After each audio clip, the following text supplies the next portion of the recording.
Hey, fellow food-loving travelers, India is not just a country you visit, it's a country you taste. The moment you step onto Indian soil, before you even unpack your bags, you smell it.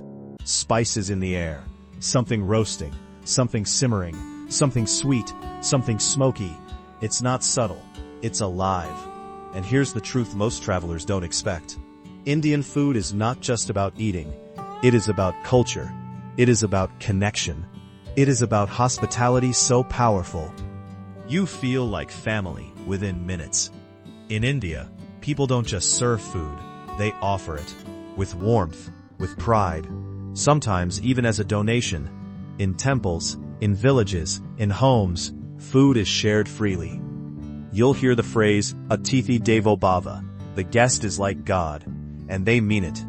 You might arrive as a traveler, but when someone places a plate in front of you and insists you eat more, you feel something deeper. You feel welcome. And before we go deeper into this journey, if you love travel stories that inspire you to explore the world through culture, food, and real human connection, make sure you subscribe. Share your own travel experiences in the comments. Tell us where food changed your perspective forever. Now, let's begin with India.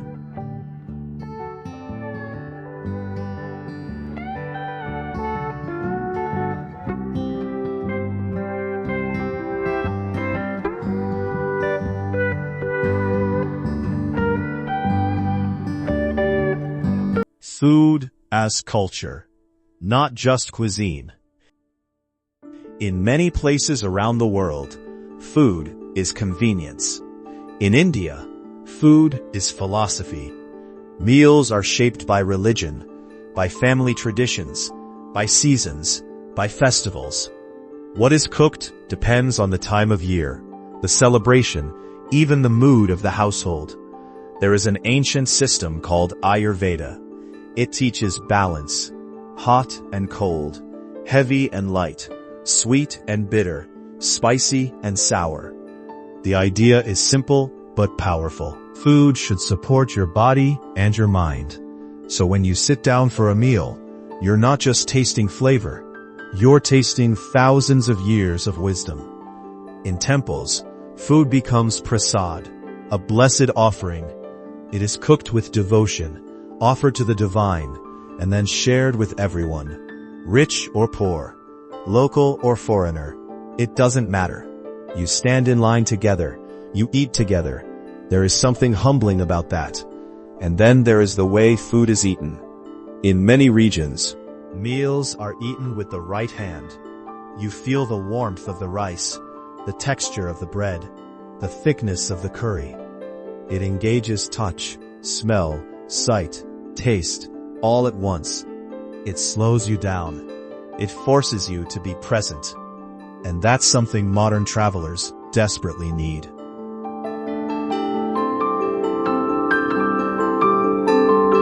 A country of many kitchens. India is not one food culture, it is many. Every few hundred kilometers, the flavor shifts, the oil changes, the spices change, the staple grain changes. It's like traveling through different countries without ever crossing a border. North India. In the north you'll find rich, bold, comforting dishes, influenced by Mughal emperors and Punjabi traditions. Think soft naan, pulled from a tandoor oven, creamy butter chicken, slow-cooked dal makhani, paneer dishes thick with tomato and spices. Here, wheat breads dominate. The gravies are deeper. The flavors are robust and warming. It feels like abundance.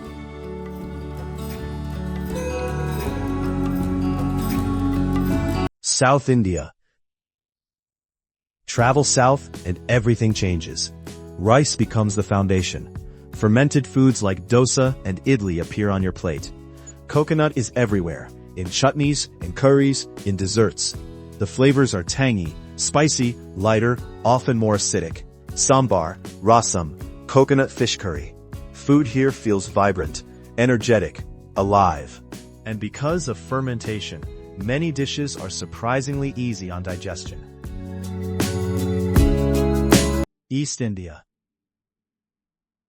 Head east, and you discover subtlety. Mustard oil, river fish, a delicate balance of sweet and savory. Makhar jal, shorshi fish, lentils with rice, and the sweets, rasgulla, sandesh, soft, delicate, unforgettable. The East teaches you that not all Indian food is fiery. Sometimes it whispers. West India. Now move west. Here, contrast is everything. You find vegetarian thalis that mix sweet and salty in the same bite. Multiple small dishes on one plate. Every flavor represented. In Rajasthan, desert landscapes shaped food that lasts long. Lentils, dried vegetables, rich dishes like dal bati churma.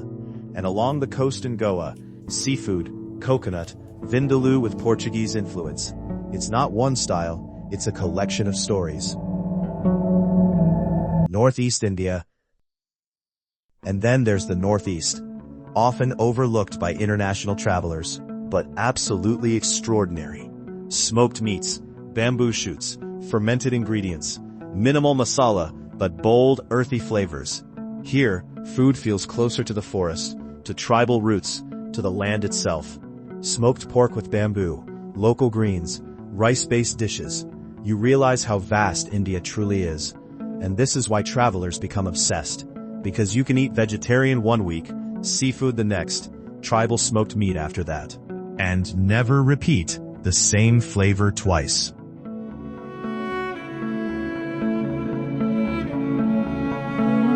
Cost. A traveler's dream. Now let's talk about something practical. The cost. India is one of the most affordable places in the world to eat incredibly well. Street food? Often between 15 cents and 60 cents USD. Yes, less than $1. Samosas, chaat, momos, rice plates, freshly made in front of you. A full local thali, a plate filled with multiple dishes, rice, bread, lentils, vegetables, usually costs between $1.20 and $4 USD, depending on the city and setting. Yes, costs less than a coffee in Europe. Even in traveler hubs, casual sit-down restaurants are extremely reasonable. You can comfortably eat out for most meals without breaking your budget. And food is everywhere. Train stations, markets, temple courtyards, highway dabas, family kitchens, luxury restaurants. Eating becomes part of your adventure, not a logistical challenge. Is it healthy? Many people assume Indian food is heavy. And yes, you can find rich, creamy dishes. But at its core, Indian cuisine is built on lentils, beans, vegetables, whole grains, spices. Daily staples include chickpeas, kidney beans, peas, various dals.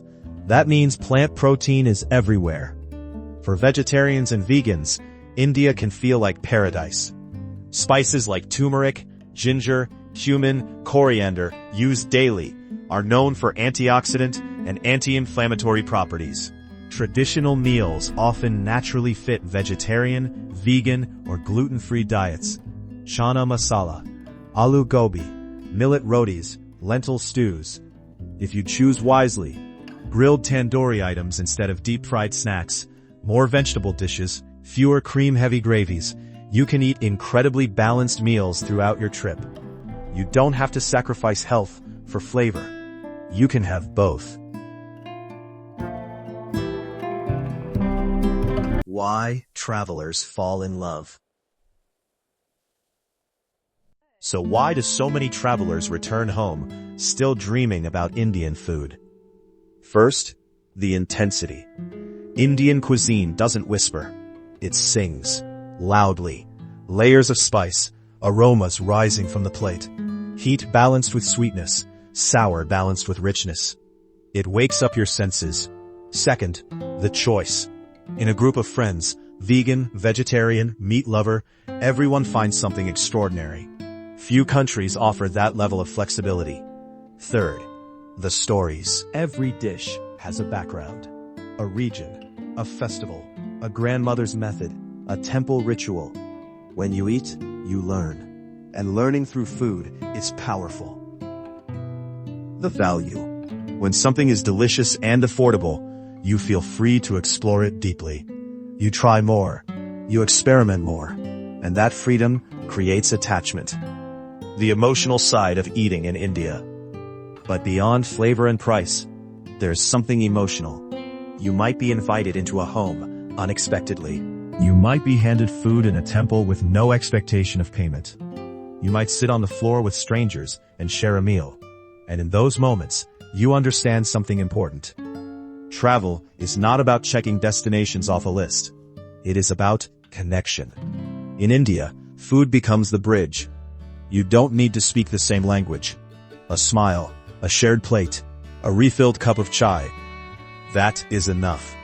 And when someone insists, please eat more, it's not sales, it's sincerity. It's culture. It's generosity.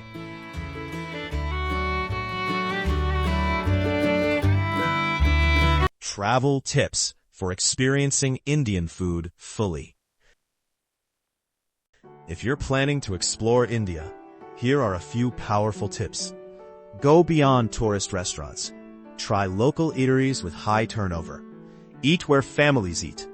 Observe how locals mix flavors on their plate. Start mildly spiced if you're new, and build up slowly. Stay hydrated. Choose busy street vendors. Freshness matters. And most importantly, be open. Ask questions. Show curiosity. People will respond with warmth.